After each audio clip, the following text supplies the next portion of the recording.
வணக்கம். இந்த ஊடக சந்திப்பிலே தமிழ் தேசிய மக்கள் முன்னணியுடன் ஏன் இணைந்து தமிழ் தேசிய கட்சி உட்பட பல கட்சிகள் அமைப்புகள் ஒரு கூட்டாக வந்திருக்கிறது என்பதை பற்றி எனக்கு முன்னால் பேசிய தலைவர்கள் உங்களுக்கு தெளிவுபடுத்தி இருந்தார்கள். இன்றைக்கு இந்த புதிய ஜனாதிபதி தேர்தலை தொடர்ந்து, பாராளுமன்ற தேர்தலை தொடர்ந்து ஒரு விஸ்வரூபமாக வடக்கு கிழக்கை சூறாவளி அல்லது சுனாமி வந்தது போல இந்த தேசிய மக்கள் சக்தி ஆக்கிரமிப்பதற்கு கங்கணம் கட்டி நிற்கிறது.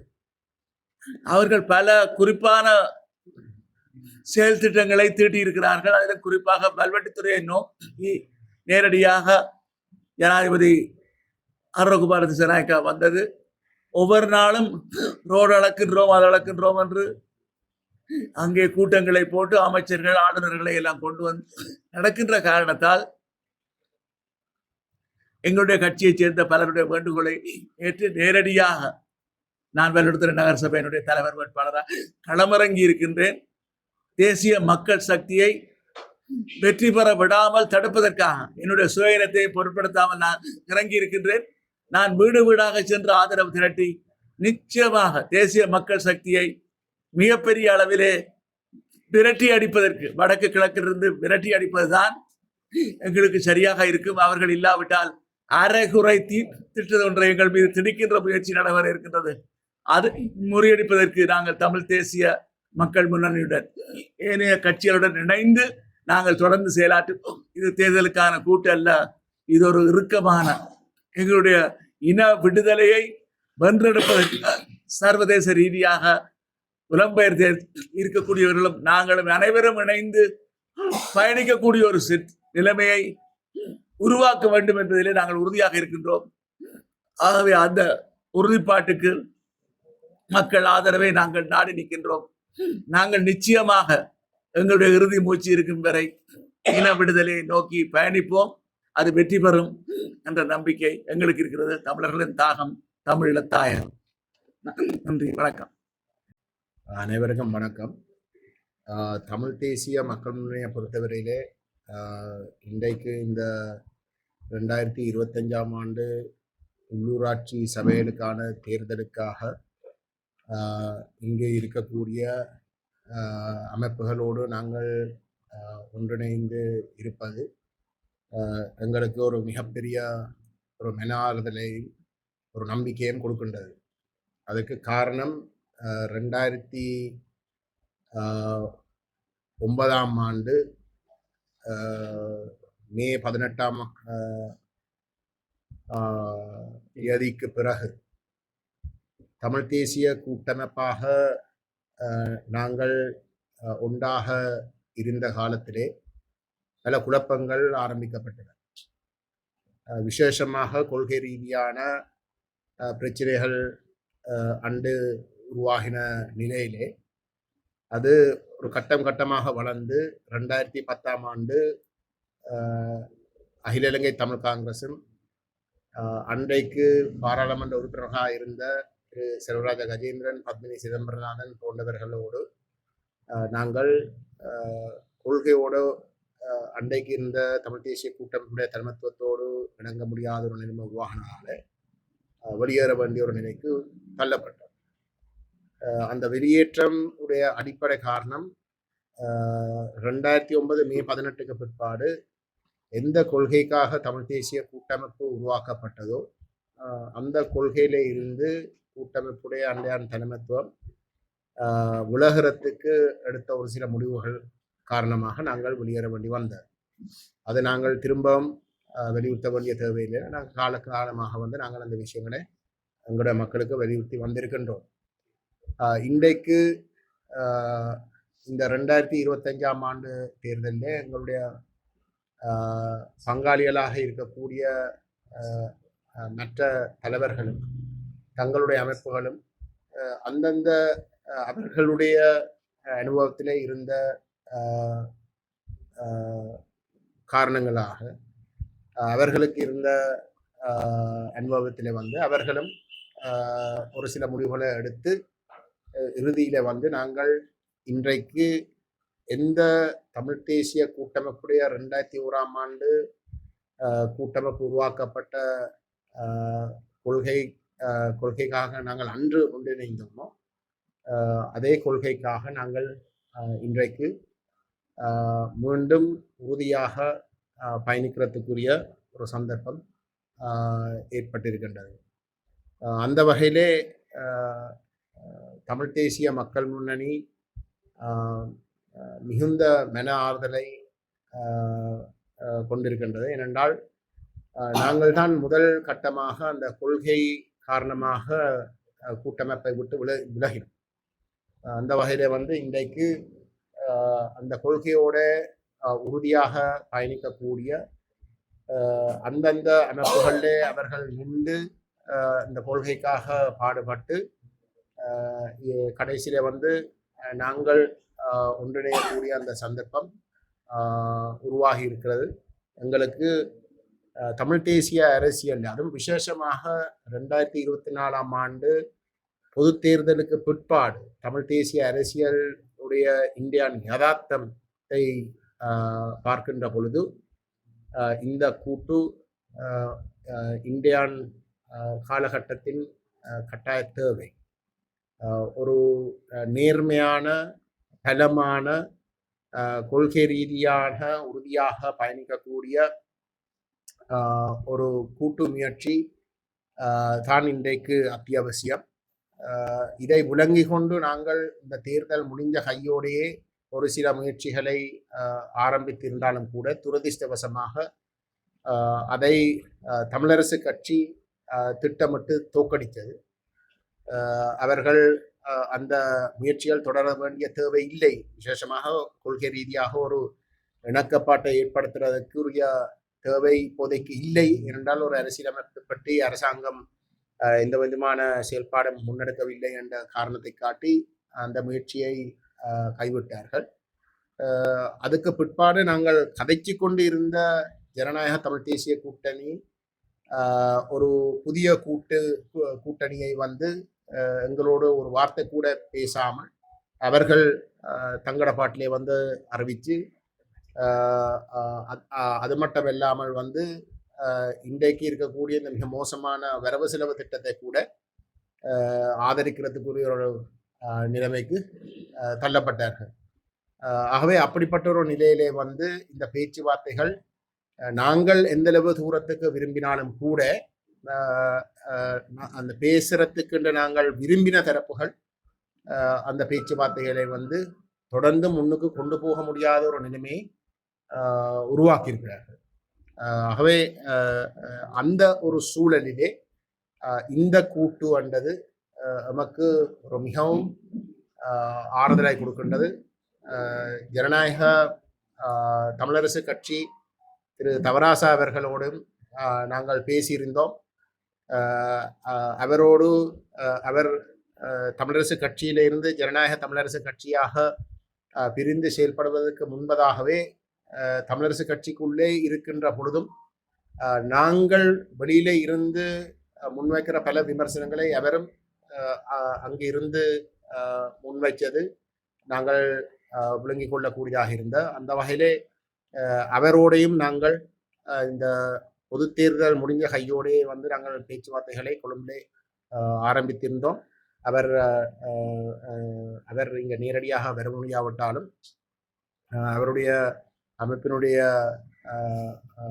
முக்கியமான பிரதிநிதி இங்கு திரு நாவலன் அவர்கள் இங்கு வருகை தந்திருக்கின்றார். அதே போன்று நான் திரு அருந்தோபாலன் அவர்களை பற்றியும் நான் சொல்ல வேணும். அருந்தோபாலன் ஐயா அரசியலில் இருந்து ஒதுங்குறதாக அறிவித்திருந்தார்.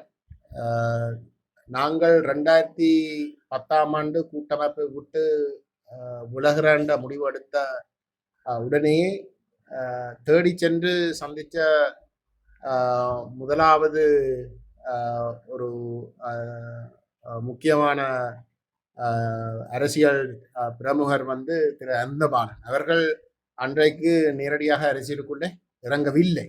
அப்படி இருக்கவும் அவர் சில வழியிலே அரசியலுக்குள்ளே இறங்கக்கூடும் என்ற கதைகள் இருந்த ஒரு சூழலிலே அவரை தேடி சென்று நாங்கள் அவருக்கு எங்களுடைய நியாயங்களை விளங்கப்படுத்தியிருந்தோம். நான் ஏன் இதை சொல்றேன் என்றால், இன்றைக்கு இந்த பத்திரிகையாளர் மாநாட்டில் கலந்து கொள்ளுகின்ற அனைத்து மற்றது திரு ஐங்கரநேசன் அவர்களை பற்றி நான் விசேஷமாக சொல்ல தேவையில்லை. அவருடைய பின்னணி, இந்த போராட்டத்தோட அவர் நெருங்கி செயல்பட்டது, அவர்களுடைய கொள்கை ரீதியான தெளிவு அனைத்தும் நாங்கள் பார்த்து அறிஞ்சினாங்கள். ஆனால் துரதிர்ஷ்டவசமாக எங்களுக்கு ஒரு சந்தர்ப்பம் கிடைக்கவில்லை. என்றால் போர் முடிந்த கையோடு தான் அவர் போன்றவர்கள் அரசியலுக்குள்ள நேரடியாக வருவதற்கு முடிவெடுத்திருந்தார்கள். ஆனால் அந்த காலகட்டத்தில் தமிழ் தேசிய கூட்டமைப்பு தான் தேசிய தலைவராலையும் தமிழ் விடுதலை புலிகள் இயக்கத்தாலையும் வழிகாட்டின அமைப்பென்ற ஒரு பரவலான ஒரு என்ன சொல்றது ஒரு கணிப்பொண்டு இருந்த கட்டத்தில் நாங்கள் சொல்லுகின்ற கருத்துகள் எந்த அளவு தூரத்துக்கு அடுபட்டு இருக்க ஒரு கேள்விக்குறியா இருந்த ஒரு சூழல்ல அண்ணன் அவர்கள் கூட்டமைப்புள்ள தான் செல்ல வேண்டி வந்தது. திரு ஸ்ரீகாந்தா அவர்களும் சிவாஜிலிங்கம் அண்ணன் அவர்களும் நாங்கள் 2009ஆம் ஆண்டுக்கு பிறகு கூட்டமைப்புக்குள்ளே நின்று நாங்கள் எந்தெந்த கருத்துக்காக நாங்கள் அங்கு வாதாடினோமோ அதே நிலப்பாட்டோடு தான் அவர்கள் அங்கு தமிழ் தேசிய கூட்டமைப்புடைய தலைமைத்துவத்தோடு அன்றைக்கு வாதாடினார்கள். அதுக்கு எதிராக கூட்டமைப்பு எடுக்கின்ற முடிவுகளுக்கு எதிராக வாதாடினார்கள். எனக்கு நல்ல ஞாபகம் ஜனாதிபதி தேர்தல் நடைபெற்ற பொழுது நாங்கள் இருவரும் இருதரப்பும் அந்த தேர்தலில் சரத் பொன்சேகாவை ஆதரிக்க கூடாது. ஒருவர் கொள்கை ரீதியாக ஒரு முடிவெடுத்து தலைமைத்துவம் கொடுத்தார், மற்றவர் அவருடைய முடிவை நடைமுறைப்படுத்துகிறவர் இடையிலே நடக்கின்ற போட்டியில போட்டியில எங்களுக்கு எந்த விதமான தீர்வும் கிடையாது என்ற ஒரு நிலைப்பாட்டோடு உறுதியாக இருந்தோம். அதில் இருந்த வேறுபாடு என்னென்றால், நாங்கள் பகிஷ்கரிப்பை கேட்டோம்.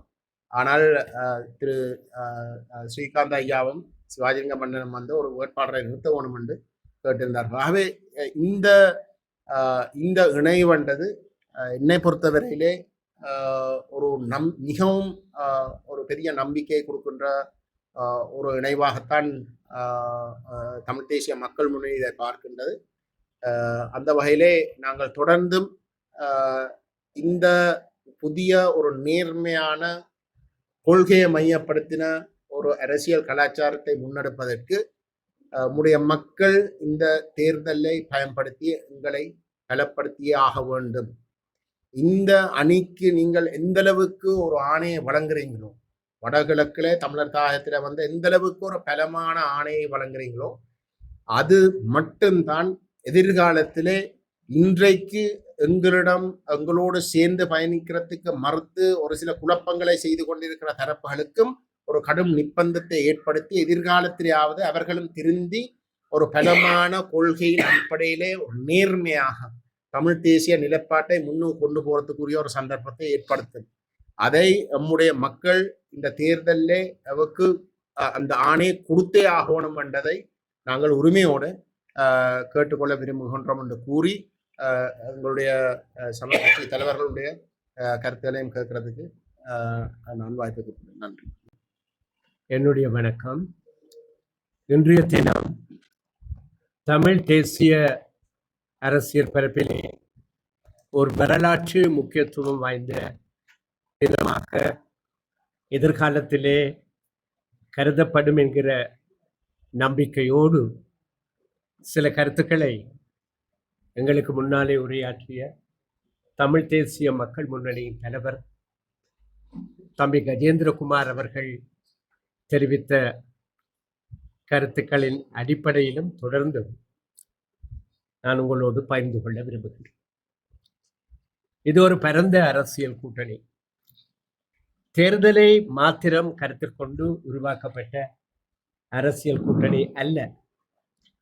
தேர்தலை எதிர்கொள்ளுகிற அதே நேரத்தில் தமது உரிமைகளையும் அவற்றுக்கு மேலாக தங்களுடைய உயிரினும் மேலான சுதந்திரத்தையும் தொடர்ந்து நீண்ட காலமாக கிடைக்கின்ற ஒவ்வொரு ஜனநாயக சந்தர்ப்பத்திலும் வலியுறுத்தி வந்திருக்கின்ற ஈழ தமிழ் மக்களுடைய அரசியல் அபிலாஷைகளை வென்றெடுக்க வேண்டும் என்கிற நோக்கத்தோடும் வென்றெடுக்க முடியும் என்கிற அதீத நம்பிக்கையோடும் இது உருவாக்கப்பட்டிருக்கிறது.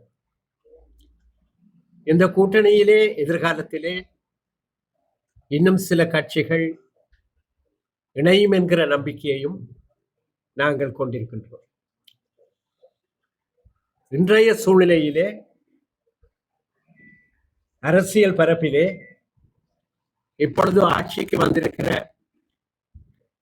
தேசிய மக்கள் சக்தி என்கிற பழைய ஜனதா விமுக்தி பெரமுனவின் புதிய அரசியல் அவதாரம் கடந்த கால அரசாங்கங்கள் முன்னெடுத்த பௌத்த சிங்கள பேரினவாத நிகழ்ச்சி நிரலை தனக்கே உரிய தனித்துவமான பாணியிலும் நவீன முறையிலும் முன்னெடுக்க முனைந்திருப்பதை நாங்கள் அனைவரும் நன்றாக அவதானிக்கக்கூடியதாக இருக்கிறது. இந்த சூழ்நிலையிலே எமது மக்களுடைய அரசியல் விருப்புகள், குறிப்பாக அரசியல் அபிலாஷைகள் எதிர்வரும் உள்ளூராட்சி தேர்தலிலே எமது இந்த தமிழ் தேசிய மக்கள் முன்னணியின் தலைமையிலான இந்த பரந்துபட்ட அணியின் ஊடாக நிலைநாட்டப்படுவதற்கும் முன்னெடுக்கப்படுவதற்கும் ஏதுவாக நமது மக்களுடைய ஆதரவினை நாங்கள் அன்போடும் உரிமையோடும் எதிர்பார்த்து நிற்கின்றோம். நேற்று வரையிலே, இன்னும் சொல்ல போனால் சில தினங்களுக்கு முன்பு வரையிலே 5 கட்சிகளை உள்ளடக்கி கடந்த சில காலமாக நாங்கள் பயணித்து வந்திருந்த ஜனநாயக தமிழ் தேசிய கூட்டணியிலிருந்து நாங்கள் சார்ந்திருக்கிற தமிழ் தேசிய கட்சி வெளியேறியாக வேண்டிய ஒரு நிலைமை ஏற்பட்டது. ஜனநாயக தமிழ் தேசிய கூட்டணியின் ஒரே ஒரு பாராளுமன்ற உறுப்பினராக வன்னி மாவட்டத்திலிருந்து, அதுவும் அங்கத்துவ கட்சிகளில் ஒன்றான தமிழீழ விடுதலை இயக்கத்தின் தலைவராக இருந்து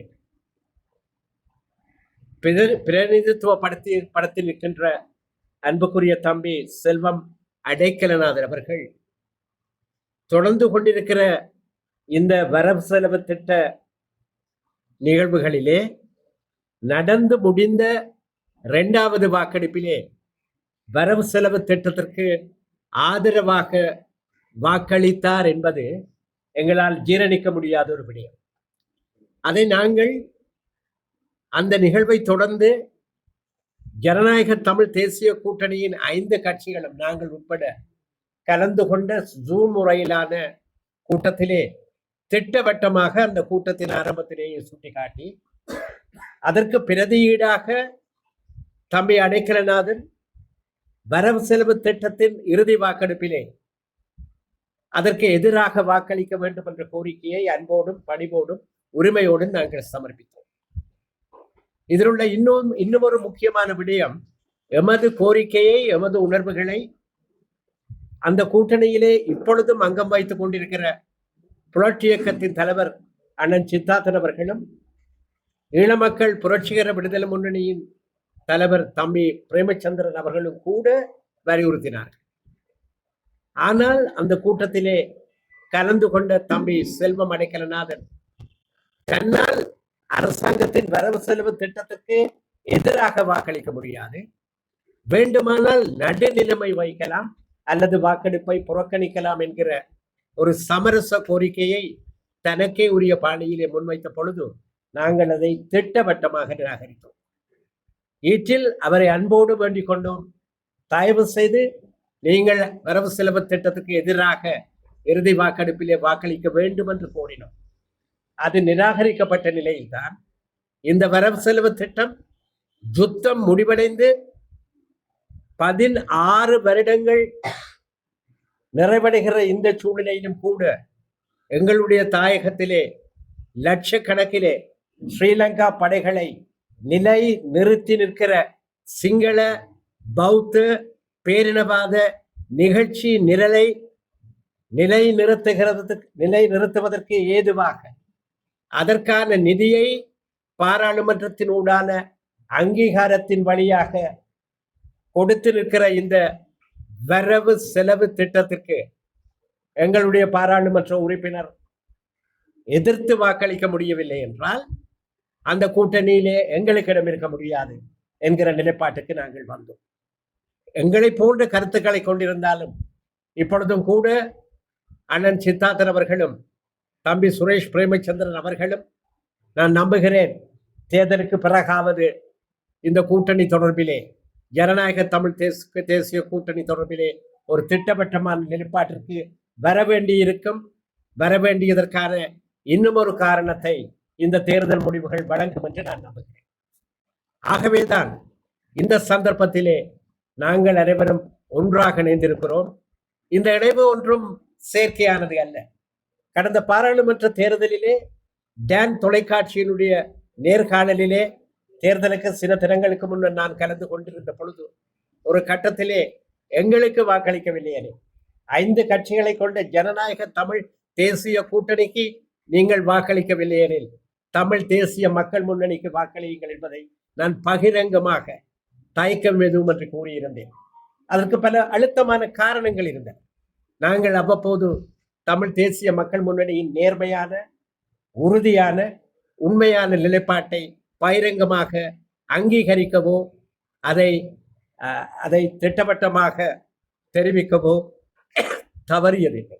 இந்த சூழ்நிலையைத்தான் வரவு செல்வ திட்டத்தின் மீதான வாக்கெடுப்பிலே ஜனநாயக தமிழ் தேசிய கூட்டணியின் ஒரே ஒரு பாராளுமன்ற உறுப்பினரும் அதில் அங்கம் வகிக்கும் டெலோ இயக்கத்தின் தலைவருமான தம்பி செல்வம் அடைக்கலநாதன் அவர்கள் வெளிப்படுத்தி இருக்கிற பௌத்த சிங்கள பேரினவாதத்துடனான இந்த சமரச அரசியல் நாங்கள் எங்கே இருக்க வேண்டுமோ அந்த இடத்திற்கு கொண்டு வந்திருக்கிறார். நான் உறுதியாக சொல்லுகிறேன், என்னுடைய நீண்டகால அரசியல் அனுபவத்தை வைத்து சொல்கிறேன், இது எமது மக்களுக்கான கடைசி நம்பிக்கை. எங்கள் வாழ்விலே நிச்சயமாக எமது மக்கள் தங்கள் சொந்த தாயகத்திலே தமது சுய நிர்ணய உரிமையின் அடிப்படையிலே சுயாட்சி ரீதியில் தங்கள் அரசை நிறுவுவதற்கு ஏதுவான அரசியல் தலைமத்துவத்தை கொடுப்பதற்கான ஒரு இளைஞர் படை, நடுத்தர வயது கொண்ட அரசியல் தலைவர்களின் அணியை இந்த கூட்டணி கொண்டிருக்கிறது. இதில் உள்ள அரசியல் பிரமுகர்கள், தலைவர்கள் உங்களுக்கு பரிச்சயமானவர்கள், எங்களுக்கு பரிச்சயமானவர்கள். அவர்களில் பலருடன் நாங்கள் தமிழ் தேசிய மக்கள் முன்னணியின் தலைவர் மதிப்புக்குரிய தம்பி கஜேந்திரகுமார் அவர்கள் குறிப்பிட்டது போல பல வருடங்களுக்கு முன்னர் 2001ஆம் ஆண்டிலிருந்து நாங்கள் அனைவரும் ஒன்றாக இணைந்து செயலாற்றியிருக்கிறோம். அரசியலில் ஏற்பட்ட சில மாற்றங்கள் காலப்போக்கிலே எங்களை வெவ்வேறு திசைகளிலே தள்ளிவிட்டிருந்தாலும் கூட மீண்டும் நாங்கள் அனைவரும் ஒன்றாக இணைந்திருக்கிறோம்.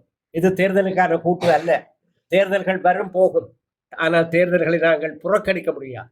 தேர்தல்கள் எமது மக்களின் அரசியல் விருப்பை, உணர்வுகளை, நிலைப்பாட்டை வெளிப்படையாக நாங்கள் நிறுவுவதற்கு கிடைக்கிற சந்தர்ப்பத்தை எங்களுக்கு தருகிறது.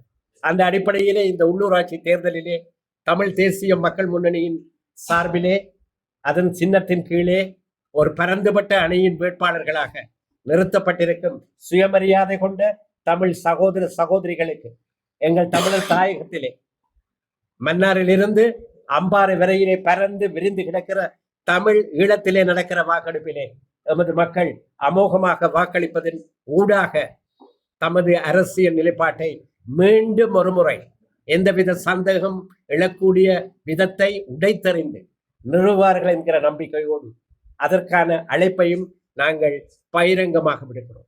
இது ஒரு நீண்ட பயணம். இந்த நீண்ட பயணத்தின் இறுதி கட்டத்திலே நாங்கள் இருப்பதாக நாங்கள் நம்புகிறோம். முடியும் என்றால் அது முடியும்.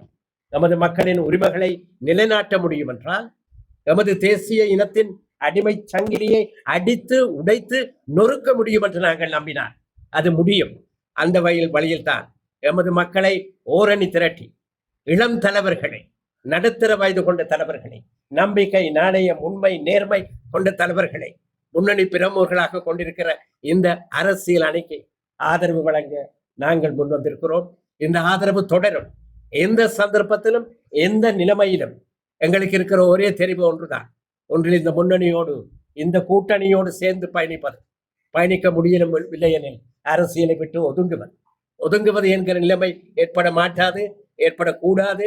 நாங்கள் ஒன்றாக பயணித்து இந்த அணியின் தலைமைக்கு, இந்த அணியின் செயல் வீரர்களின் பாரிய செயற்பாடுகளுக்கு துணையாக பலமாக எங்களால் இயன்ற வரையிலே செயற்பட முடியும், செயற்படுவோம் என்று கூறி பௌத்த சிங்கள பேரினவாதத்தின் கோரப்பற்களை பிடுங்கி எறிவதற்கு தமிழ் இனம் குறிப்பாக கடந்த காலத்திலே தங்கள் சுயமரியாதையை, சுதந்திரத்தை நிலைநாட்டுவதற்காக லட்சக்கணக்கிலே தங்கள் உயிர்களை இழந்து விட்டிருக்கிற இளம் சிட்டுக்களை உறவுகளாக கொண்டிருக்கிற நமது மக்கள் உறுதியாக நிற்பார்களாக இருந்தார் அது சாதிக்கப்பட்டே தீரும் என்கிற நம்பிக்கையை வெளிப்படுத்தி இந்த தேர்தலை நாங்கள் வெற்றிகரமாக எதிர்கொள்வதற்கும் அதனை தொடர்ந்து திட்டவட்டமான தெளிவான அரசியல் நிகழ்ச்சி நிரல் ஒன்றின் அடிப்படையிலே உள்நாட்டிலும் வெளிநாட்டிலும் கிடைக்கும் அனைத்து சந்தர்ப்பங்களை பயன்படுத்துவதற்கும், இன்னும் சொல்ல போனால் தமிழ் மக்கள் கோரி நிற்கிற யுத்த குற்றங்கள் தொடர்பான பாரிய பகிரங்க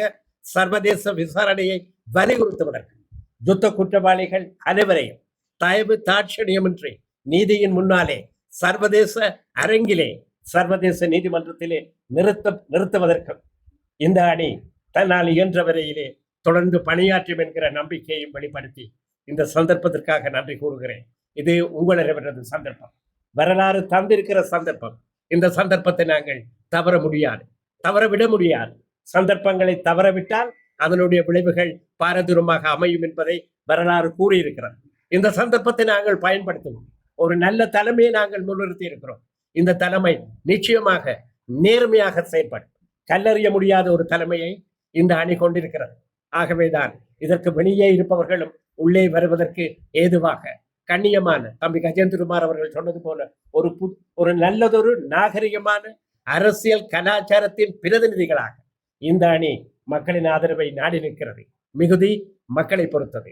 நன்றி, வணக்கம்.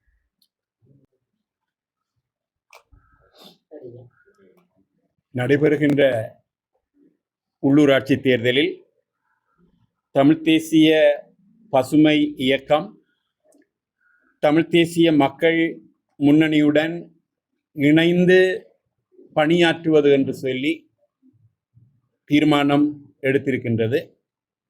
இந்த தீர்மானம் என்கின்றது வெறுமனே தமிழ் தேசிய பசுமை இயக்கத்தினுடைய முடிவாக நான் கருதவில்லை. மக்களினுடைய விருப்பாக, அதாவது தமிழ் தேசிய மக்கள் முன்னணியை பலப்படுத்த வேண்டும் என்கின்ற ஒரு முடிவு மக்களிடம் இருக்கின்றதின் அடிப்படையில் அந்த முடிவுக்கு செவி சாய்த்து நாங்கள் இந்த அணியில் இணைந்து தமிழ் தேசிய மக்கள் முன்னணியை இந்த உள்ளூராட்சி சபைகளில் சகல சபைகளையும் கைப்பற்றுவதற்கான முயற்சியில் நாங்களும் சேர்ந்து ஈடுபட்டிருக்கின்றோம். உண்மையில் அரசியல் என்கின்றது மக்களுக்கானது, வெறும் கதைகளுக்கானது அல்ல. எங்களை பொறுத்தவரையில் தமிழ் தேசியம் என்கின்ற சொல்லு என்று மேடைகளில் தேர்தல்களின் போது முழங்கப்படுகின்ற சொல்லாக மாத்திரமே இருக்கின்றது. எங்களுடைய பார்வையில் அது மக்களிடம் குடிகொண்டிருக்கின்றது. மக்களினுடைய ஆத்மாதான், தமிழ் மக்களினுடைய ஆத்மா என்கின்றது தான், அல்லது அவர்களுடைய ஆன்மா என்கின்றது தான் தமிழ் தேசியம் என்கின்றது எங்களுடைய நிலைப்பாடு. இன்று பல்வேறு வகையான கட்சிகள் தமிழ் தேசியத்தின் பெயரால் அவற்றை முன்னொட்டுகளாக கொண்டு இயங்கி வருகின்றன. பலரும் எங்களுடன் இது தொடர்பாக, இந்த கூட்டணி தொடர்பாக பேசியிருக்கின்றார்கள். ஆகவே நாங்கள் எந்த அடிப்படையில் தமிழ் தேசிய முன்னணியுடன் பயணிப்பதற்கான முடிவை எடுத்தோம் என்கின்றதை நாங்கள் சொல்ல வேண்டிய கடப்பாடு எனக்கு இருக்கின்றதாக நான் கருதுகின்றேன். நான் முதலில் குறிப்பிட்டது போன்று தேசியம் என்கின்றது வெறுமனே அரசியல் சொல் அல்ல. அது எங்களுடைய மக்களினுடைய வாழ்க்கையுடன், வாழ்வுடன், சுற்றுச்சூழலுடன், அவர்களுடைய பண்பாட்டுடன், சகல விடயங்களுடனும் தொடர்புபட்ட ஒன்று.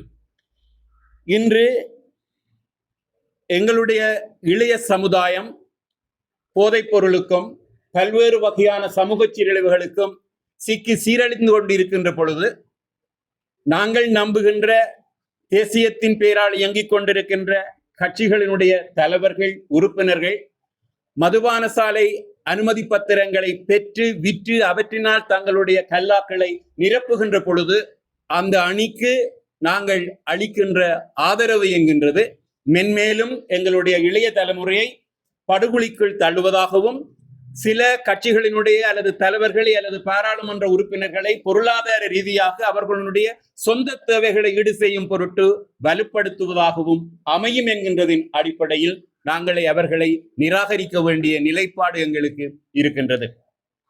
இரண்டாவதாக, கடந்த நாடாளுமன்ற தேர்தலில் இருந்து தமிழ் தேசிய அரசியலில் புதிதாக ஒரு கலாச்சாரம், ஒரு பெரும் கொள்ளை நோய் போல தொற்றியுள்ளது. பன்னாட்டு நிறுவனங்களுடைய பணத்துக்கு விலை போய் மக்களை அடகு வைக்கின்ற அல்லது அடவி வைக்கின்ற கலாச்சாரம் புதிதாக தொடங்கப்பட்டிருக்கின்றது. எந்த கட்சி என்று இல்லாமல் கொடுக்கப்படுகின்ற பணத்தை வாங்கி தாங்கள் சார்ந்திருக்கின்ற கூட்டுக்கு விரோதமாக, தங்கள் கட்சி தலைமைக்கு விரோதமாக, எல்லாவற்றுக்கும் மேலாக தங்களது மக்களுக்கும் விரோதமாக அந்த நிறுவனங்களின் செயற்பாடுகளுக்கு பாராளுமன்றத்தில் அனுமதி பெறுவதற்காக குரல் கொடுக்கக்கூடிய ஒரு ஏவலாளிகளாக எங்களுடைய பாராளுமன்ற உறுப்பினர்களாக வெல்ல வேண்டும் என்பதற்காக கோடானு கோடி பணம் கொடுக்கப்பட்டது. இன்று அவர்களுக்கு நாங்கள் ஆதரவு அளிப்போமாக இருந்தால் நிச்சயமாக ஒரு மோசமான சீரழிவு கலாச்சாரத்துக்கு தமிழ் தேசிய அரசியல் தள்ளப்படும். ஆகவே இவற்றை பரிசீலித்ததின் அடிப்படையில் கோட்பாட்டு ரீதியாக எந்த விதமான சலுகைகளுக்கும் துணை போகாது, எந்த நெருக்குதல்களுக்கும் அடிபணியாது, யுத்தத்தின் பின்னர் கூட தமிழ் தேசியம் என்கின்ற அந்த நெருப்பை பலர் அணைத்து அவற்றை நூற்று விடுவதற்காக தெரியக்கூடிய சூழ்நிலையில் இன்றும் அடைகாத்து எங்களால் இயலாது போனாமல் இருந்தாலும் கூட அடுத்த தலைமுறையிடம் எங்களுடைய விடுதலை போராட்ட உணர்வை கையளிக்க வேண்டிய கடப்பாடு எங்களுடன் இருக்கின்றது என்கின்றதன் அடிப்படையில் பயணித்துக் கொண்டிருக்கக்கூடிய தமிழ் தேசிய மக்கள் முன்னணிக்கு நாங்கள் ஆதரவு அளிக்க வேண்டிய கடப்பாடு இதனாலே ஏற்பட்டது. நான் முன்னர் குறிப்பிட்டது போன்று இது எங்களின் தெரிவு, எங்களின் விருப்பம் அல்ல, மக்களினுடைய விருப்பம் இதுவாகத்தான் இருக்கும். ஆகவே இந்த கூட்டணியில் எத்தனை பேர் இருக்கின்றார்கள், எவ்வளவு பேர் இருக்கின்றார்கள் என்கின்றதற்கும் அப்பால் இது கொள்கைகளின் அடிப்படையில் கட்டப்பட்ட ஒரு அணி என்கின்றதன் அடிப்படையில் இது வலுவான கூட்டணி. இங்கே சகல பிரதேச சபைகளும் உள்ளூராட்சி சபைகளிலேயும் தமிழ் தேசிய மக்கள் முன்னணியை மக்கள் ஆதரிக்க வேண்டும் என்பதற்கான பிரச்சாரத்தில் தமிழ் தேசிய பசுமை இயக்கம் பரிபூரணமாக பங்கேற்கும். மக்களும் அதற்கான ஆதரவை வழங்க வேண்டும் என்று சொல்லி நான் கேட்டுக்கொள்ள விரும்புகிறேன்.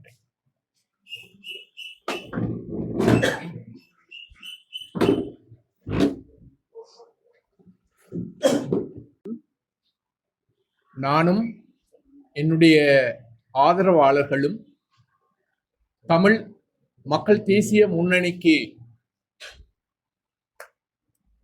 ஆதரவு அளிக்க முன்வந்தமைக்கான காரணம் தேர்தல் அல்ல. எமது தமிழ் தேசமும் தமிழ் தேசத்து மக்களினுடைய அபிலாசைகளை அடிப்படையாக கொண்டே எங்களுடைய முடிவு இவ்வாறு அமைகின்றது. நிச்சயமாக கடந்த காலத்தில் நாங்களும் சரி அவர்களும் சரி சில விமர்சனங்களை எதிரெதிராக வைத்தவர்கள் தான். ஆனால் இன்று மக்களுடைய இருப்பையும் எஞ்சியிருக்கின்ற இருப்பையும் இறமையையும் மிக போலியான கவர்ச்சியான தோற்றத்துடன் கருவறுக்க வருகின்ற ஒரு பெரிய பேரிடர் எங்களை நோக்கி வருகின்ற பொழுது கொள்கை வழி நேர்மையாக செயற்படுகின்ற அத்தனை பேரும் ஒன்றாக வேண்டிய ஒரு கடப்பாடு, ஒரு அவசியம் இந்த நேரத்தில் எங்கள் எல்லோருக்குமே ஏற்பட்டிருக்கின்றது. அதை மனதில் கொண்டே இவ்வாறான ஒரு முடிவை நாங்கள் எல்லோரும் இந்த நேரத்தில் எடுத்திருக்கின்றோம். இப்பொழுது எங்களுடைய இருப்பை கருவறுப்பதற்காக வாழேந்திய சிங்கம் அல்ல, பால் தருகின்ற பசு போல மிகவும் ஒரு போலி முகத்துடன் எங்கள் இருப்பை கருவறுக்க வருகின்ற இந்த எதிர் சக்தியினை நாங்கள் பலமுடன் அணை போட்டு தடுக்க வேண்டும் என்று சொன்னால் நிச்சயமாக இப்பொழுது இருக்கக்கூடிய கட்சிகள் தலைமைகளில் மிக உறுதியாகவும் நேர்மையாகவும் இருக்கின்ற திரு கஜேந்திரகுமார் பொன்னமலம் அவர்களின் பின்னால் நாங்கள் எல்லோரும் அணிதிரள வேண்டிய ஒரு கட்டாயம், ஒரு அவசியம் தமிழ் மக்கள் அனைவருக்கும் இருக்கின்றது என்பதுதான் இந்த யதார்த்தமான உண்மையாகும். அவ்வாறான ஒரு நிலையிலேயே நாங்கள் இந்த நேரத்தில் எல்லோருடனும் இணைந்து இங்கே இருக்கக்கூடிய அத்தனை அரசியல் அமைப்புகள் தலைவர்களுடன் இணைந்து இந்த தேர்தலை எதிர்கொள்வது மட்டுமல்ல, எதிர்காலத்தில் அதற்கு அப்பால் ஒரு பலமான, இன்னும் பலமான ஒரு கூட்டமைப்பை உருவாக்கி எங்கள் மக்களுடைய அபிலாசைகளை, அரசியல் அபிலாசைகளை நாங்கள் அடைய வேண்டிய ஒரு தேவை இருக்கின்றது. அதற்கு இந்த தேர்தலில் மக்கள் ஒரு நல்ல ஆணியை இந்த அணிக்கு வழங்க வேண்டும். அதன் ஊடாக வெளியில் இருக்கக்கூடிய கொள்கையுடன் பயணிக்கக்கூடியவர்கள் எல்லோரும் எதிர்காலத்தில் எங்களுடன் வந்து இணைந்து மேலும் பலத்தை கூட்டி எங்களுடைய அரசியல் உரிமைகளை உச்சமாக பெறுவதற்கு இந்த இடம் ஒரு அடிப்படையான அத்திவாரமான இடமாக இருக்கின்றது என்பதை நாங்கள் எல்லோரும் உணர்ந்து கொள்ள வேண்டும். அந்த அடிப்படையில் தான் நிச்சயமாக நாங்கள் இந்த தமிழ் மக்கள் தேசிய முன்னணியை வலுவூட்ட வேண்டிய ஒரு கட்டாயம் இந்த நேரத்தில் ஏற்பட்டிருக்கின்றது. அதற்கு இந்த தேர்தல் எங்களுக்கு ஒரு வாய்ப்பாக இருக்கின்றது. அந்த வகையில் மக்கள் எல்லோரும் இந்த கூட்டமைப்பில் இருக்கக்கூடிய அத்தனை தலைவர்களுடைய வேண்டுகோளை ஏற்று நிச்சயமாக இந்த தேர்தலில் நமக்கு கூடுதலான ஆதரவை தந்து எதிர்கால தூர நோக்கிலான எங்களுடைய பாதையை நல்ல முறையில் அத்திவாரமிட்டு நடப்பதற்கு ஆவண செய்ய வேண்டும் என்று இந்த இடத்தில் நான் உங்களை கேட்டுக்கொள்கின்றேன். நன்றி, வணக்கம். ஜனநாயக தமிழரசு கட்சியுடன் ஒன்றாக பயணிக்கிறதுக்கு விரும்பின இடத்துல வந்து ஜனநாயக தமிழரசு கட்சியோடு சேர்ந்து கடந்த பாராளுமன்ற தேர்தலில் செயல்பட்ட அனைத்து தரப்புகளோடும் வந்து நாங்கள் தொடர்பு கொள்ள முயற்சி எடுத்துறாங்களோ அந்த வகையில் வந்து திரு தவராசா அவர்களோடு நானும் திரு சரவணன் அவர்களோடு பற்றி கேட்ட பொழுது அவருக்கு இந்த தொடர்பு இல்லாமல் இருந்த ஒரு விடயத்தை என்னிடம் சொன்ன பொழுதும் கூட நானும் அந்த முயற்சியில் எடுத்தேன். ஆனால் கணிசமான ஒரு நாட்கள் தாமதித்துத்தான் அவர் என்னிடம் பதில் அனுப்பினவர். அவர் யூகேல வந்து இருப்பதாகவும் அவர் நாடு திரும்பினவுடன் தொடர்பு எடுப்பார் என்ற கருத்தை தெரிவிச்சிருந்தார். நான் அவரோடு உரையாட முடியவில்லை. நான் வாட்ஸ்அப் மெசேஜ் ஊடாகத்தான் நான் அவரோடு தொடர்பு கொள்ளக்கூடியதாக இருந்தது. அந்த வகையில் வந்து அவருக்கு எழுத்து மூலமாக வந்து அவரும் ஜனநாயக தமிழரசு கட்சியினுடைய ஒரு பங்காளியாக கடந்த தேர்தலில் செயல்பட்ட காரணத்தினாலும் எதிர்காலத்தில் வந்து அவரும் எங்களோடு வந்து பயணிக்கிறதை நாங்கள் விரும்புகிறோம் என்ற ஒரு கருத்தை நான் தெரிவித்திருந்தார். ஆனால் இதுவரைக்கும் வந்து அதுக்கு பதில் கிடைக்கவில்லை. அவர் நாடு திரும்புவதுடன் அதுக்குரிய சரியான பதிலை எதிர்காலத்திலே நாங்கள் பெற்றுக்கொள்ளக்கூடியதாக இருக்கும் என்று நான் நம்புகிறேன். யாழ்ப்பாணம் மாநகர சபையில வந்து தன்னுடைய வேட்புமனு நிராகரிக்கப்பட்டால் அணிக்கு பார்த்து வைக்குமாறு அர்ச்சனா வரவேற்கிறோம். அதை வரவேற்கிறோம். அவர் சரியான கருத்தை சொன்னால் வந்து நாங்கள் அதை வரவேற்க தான் போகிறோம்.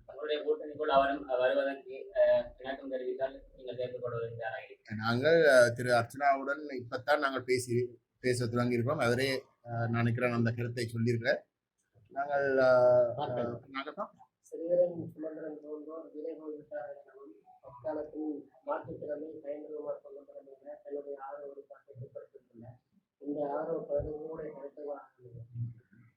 ஆதரவுக்கு நாங்கள் வரவேற்கிறோம். ஆதரவை கொடுத்ததுக்கு நாங்கள் வரவேற்கிறோம்.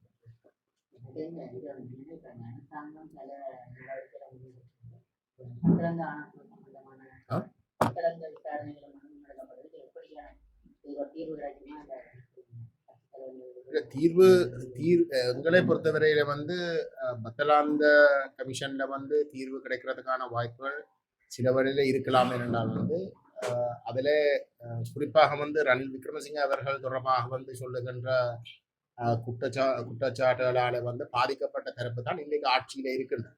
ஆகவே அவர்களுக்கு சில வழியில் வந்து ரணில் விக்ரமசிங்க தொடர்பாக வந்து மற்றது இன்னொரு பக்கத்தில் வந்து ரணில் விக்ரமசிங்கன்ற கருத்தை தான் இல்லாட்டி கொள்கையில தான் தாங்கள் முன்னெடுப்பதாக வந்து பொதுவாக வந்து எதிரணியில இருந்து அரசாங்கத்துக்கு விமர்சனங்கள் முன்வைக்கின்ற இந்த சந்தர்ப்பத்தில் வந்து ரணில் விக்ரமசிங்கோட தாங்கள் இல்லை என்றதை காட்டுவதற்காக வந்து ஒரு சில நடவடிக்கை எடுக்கிறதுக்கு சிலர் யோசிக்கக்கூடும்.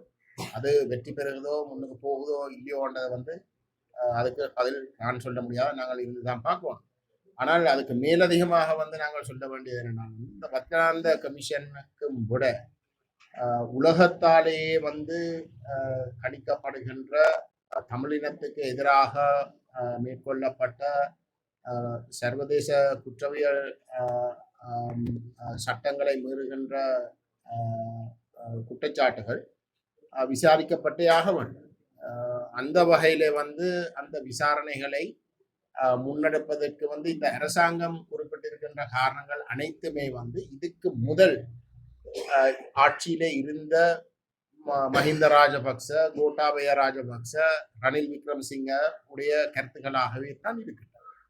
ஆகவே அவர்கள் தேர்தல் காலத்திலே வடகிழக்கிலே தமிழ் மக்களுடைய வாக்குகளை பெறுவதற்கு வந்து தாங்கள் இனவாதத்தை நிரந்தரமாக வந்து ஒழிப்போம் என்றெல்லாம் சொன்னாலும் கூட அவர்களுடைய அந்த வார்த்தைகளை விட்டு அவர்களுடைய செயல்களை எடுத்து பார்த்தால் வந்து கடந்த காலங்களில் வந்து தாங்களே சொல்லுகின்ற இந்த இனவாத அரசாங்கங்கள், கடந்த காலங்களில் நடந்து கொண்ட இனவாத அரசாங்கங்கள் நடைபெறுகின்ற அதே போலவே தான் அவர்களும் தொடர்ந்தும் தமிழருடைய பொறுப்புக்கூறல் சம்பந்தமாகவும் தமிழருடைய இனப்பிரச்சினைக்கு தீர்வு சம்பந்தமாகவும் வேறு பல விடயங்கள் தங்களுடைய அமைச்சுகள் ஊடாக வந்து நடைபெறுகின்ற எங்களுடைய கலாச்சாரங்களை அழிப்பது, எங்களுடைய அடையாளங்களை இல்லாமல் செய்கின்ற அந்த அனைத்து செயற்பாடுகளையும் வந்து தொடர்கின்றன.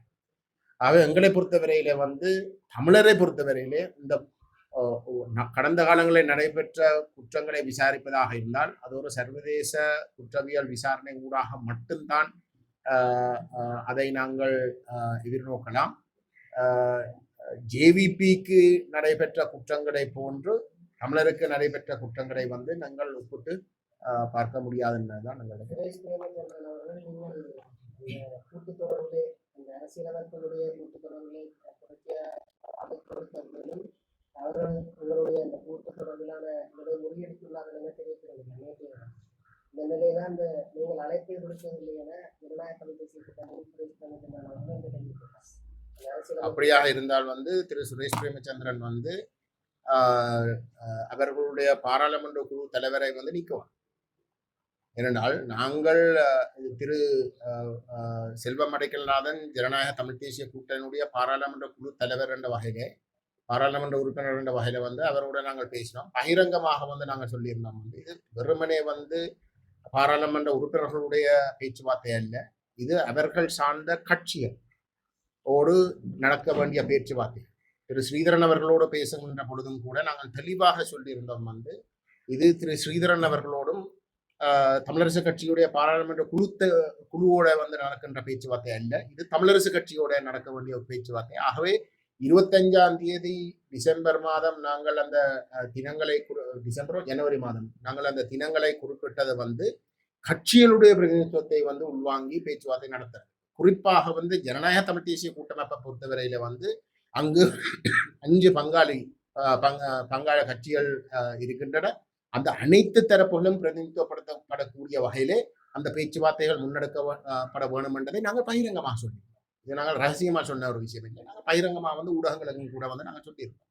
அந்த வகையில் அந்த 25ஆம் தேதி வந்து நாங்கள் குறிப்பிட்டதை வந்து ஜனநாயக தமிழ் தேசிய கூட்டணியுடைய பங்காளி கட்சிகளுடைய பிரதிநிதித்துவத்தை வந்து அவர்கள் விரும்பின அளவு அந்த டெலிகேஷன் எந்த அளவுக்கு பெருசா இருக்கணும்ன்றதுக்கு வந்து நாங்கள் எந்த விதமான நிபந்தனை போடவில்லை. அதே அடிப்படையில தான் தமிழரசு கட்சி 7 பேர் கொண்ட குழு ஒன்றை நியமிச்ச இந்த சுமந்திரன் செயலாளராக வந்த இடத்துல வந்து அதுல இருந்து பின்வாங்கினார். ஆனால் ஜனநாயக தமிழ் தேசிய கூட்டணி அதனுடைய பங்காளி கட்சிகளை இணைத்து இந்த பேச்சுவார்த்தையில கலந்து கொள்றதுக்காகத்தான் நாங்கள் ஆரம்பத்திலிருந்தே பேசியிருந்தோம். ஆனால் அது நடக்காமல் இருந்தால் திரு சுரேஷ் பிரேமச்சந்திரன் எங்கள் மீது குற்றச்சாட்டை விட அவரோடையே இருக்கிற அவருடைய பாராளுமன்ற உறுப்பினரோட அந்த விஷயத்தை பேசுறது தான் பொருத்தமாக இருக்கு.